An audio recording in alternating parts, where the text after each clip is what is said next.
Dr. Martin Luther King was an icon in American history. An investigative journalist has detailed the last 31 hours of his life 50 years ago. Today, he joins us on Jackson 24/7. Our guest commentator who will be interviewing him is Dr. Frank Anderson. My name is Frank Anderson, and I have the privilege of serving as Associate Professor of Missions and Ministry at Union University, and I also serve as the Director for the Center for Racial Reconciliation at Union University. As you're aware, April 4th marked the 50th anniversary of the assassination of Dr. Martin Luther King Jr. And all over the world, but particularly in Memphis and also in Jackson, there have been special commemorative events related to this anniversary. As you would expect, several books have been released this year in relation to Dr. King's life and work. But today I want to discuss with you a work that I consider to be very unique. The title of the book is Redemption, and the subtitle is Martin Luther King Jr.'s Last 31 Hours. And today we are blessed to have with us the author of this particular work, Mr. Joseph Rosenbloom. Mr. Rosenbloom has served for several years as a reporter with Boston Globe and has written articles for numerous publications, including the New York Times and Wall Street Journal. He's a graduate of Stanford University, where he earned his Bachelor of Arts degree, and he also earned a Juris Doctorate from Columbia University Law School. Thank you for being with us, Mr. Rosenbloom. Thank you very much for inviting me. Okay.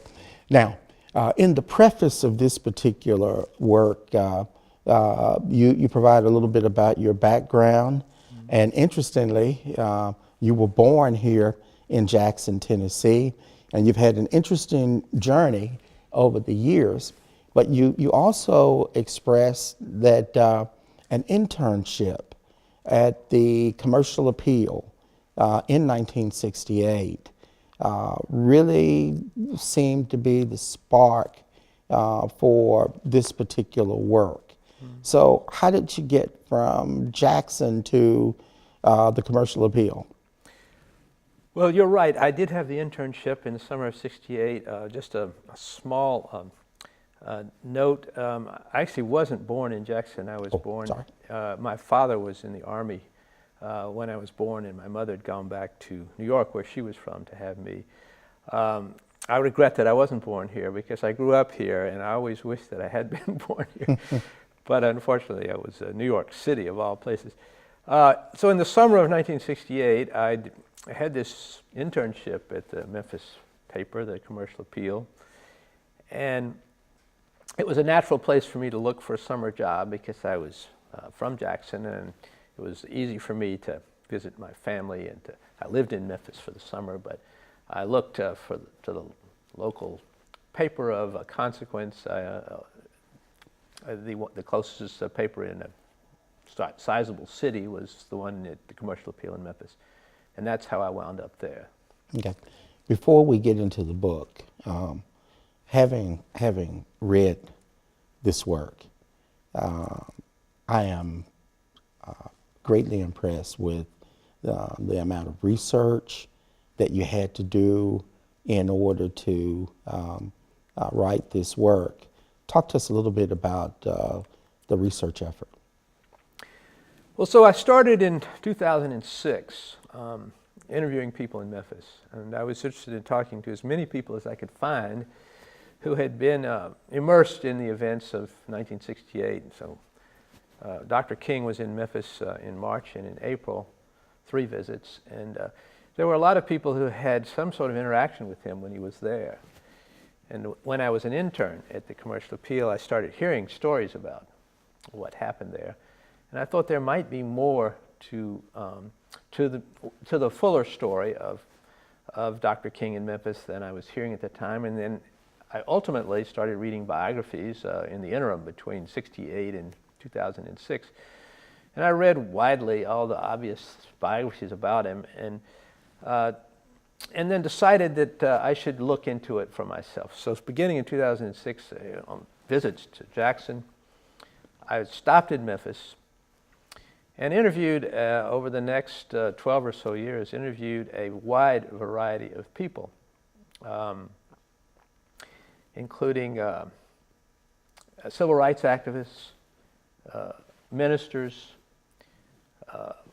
lawyers, police officers, sanitation workers, journalists, and so on. And kept compiling all this material, not really sure what I would do with it, and decided at some point that I did have the material for a book. And then I also simultaneously was doing a lot of archival research. So I dug into, documents that seemed like important background to have. I got hold of the FBI files. I got hold of the reports of the House Select Committee on Assassinations. There's a remarkable archives at the University of Memphis about the sanitation strike. Mm-hmm. I got into those, and I just pored over all those documents, trying to understand what happened and collecting details all along, because I wanted to build a narrative. And to build a vivid narrative, you have to have an enormous amount of detail. So, and also I was trying to understand as fully as I could about Dr. King's life and work in that last stage of his life in the spring of 1968. I grew up in Memphis. I was born in Memphis. I would have been 7 going on 8 when Dr. King was assassinated.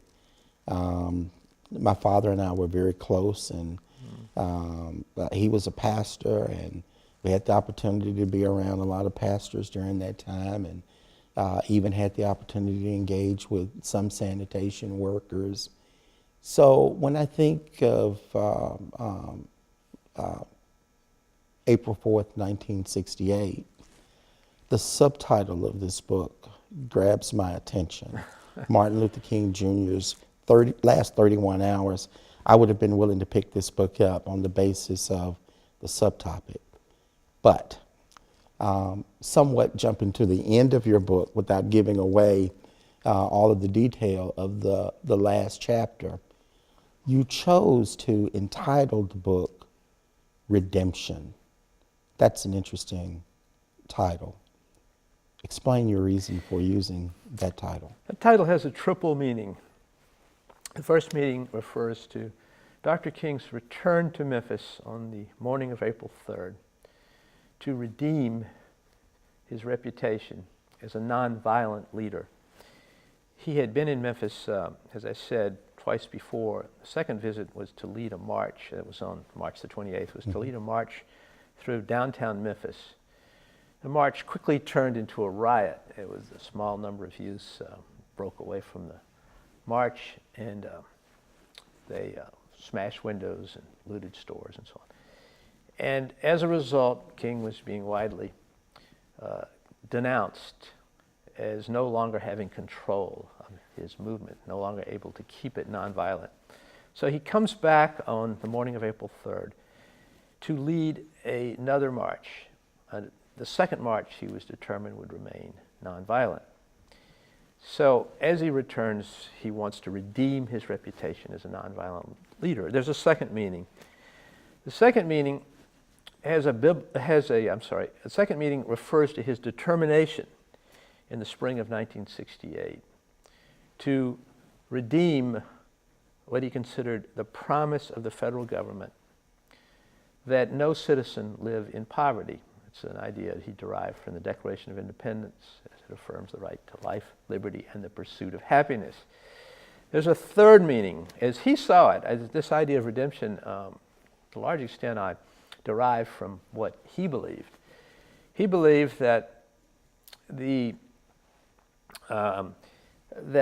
redemption in the Christian sense, as you well know better than I, of course, that Jesus sacrificed himself to save or redeem all humanity of its sin. For King, applying that to his own life, believed that his sacrifice, even to the point of death, for the cause of racial and economic justice, would have a redemptive value for him in that Christian sense. So I chose Redemption as the title because I thought it had a particular relevance to King in those three ways.